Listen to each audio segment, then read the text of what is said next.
So I have an issue, a dilemma on the back.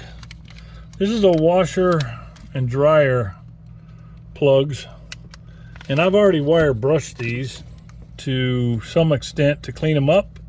They're not done yet, but I thought, yeah, it's a good time to dig a little deeper, and I pulled the box out, and these RV receptacles are all corroded on the inside too. What the issue was is this is the washer and dryer over here coming through and plugging into these two 20 amp receptacles, and we're sharing one of them with this chest freezer, which is in this closet. So what we would do is we would unplug the washer, plug in the freezer, and leave the freezer plugged in unless we're doing laundry. So I plugged the freezer back in, and it didn't come on. And we caught it in time that we didn't lose anything, but what I did find is that the inside of these are corroded, and so it wasn't making a good connection. If I wiggled the plug around, I could make it work, but that's not ideal. So I went down to Lowe's and I bought replacement parts. I bought a couple of cut-in boxes for new work, a couple of 20 amp receptacles, and cover plates. So that's today's project, and what my plan is to replace them both.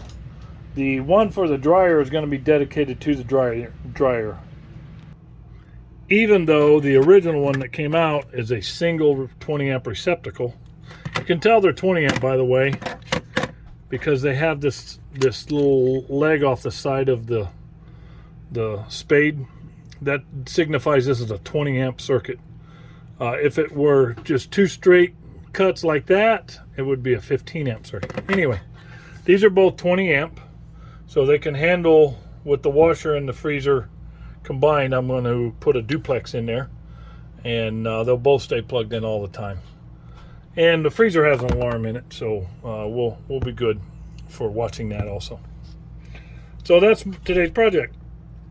So here I have one of the new cut-in boxes. I had to trim out that, I moved it that way just a little bit, but I had to trim that hole a little bigger to make that box work in there. Pulled the wire through, wired up the new 20 amp receptacle, wrapped the wires around the screws. Don't use the plug-ins, those make the edges brittle.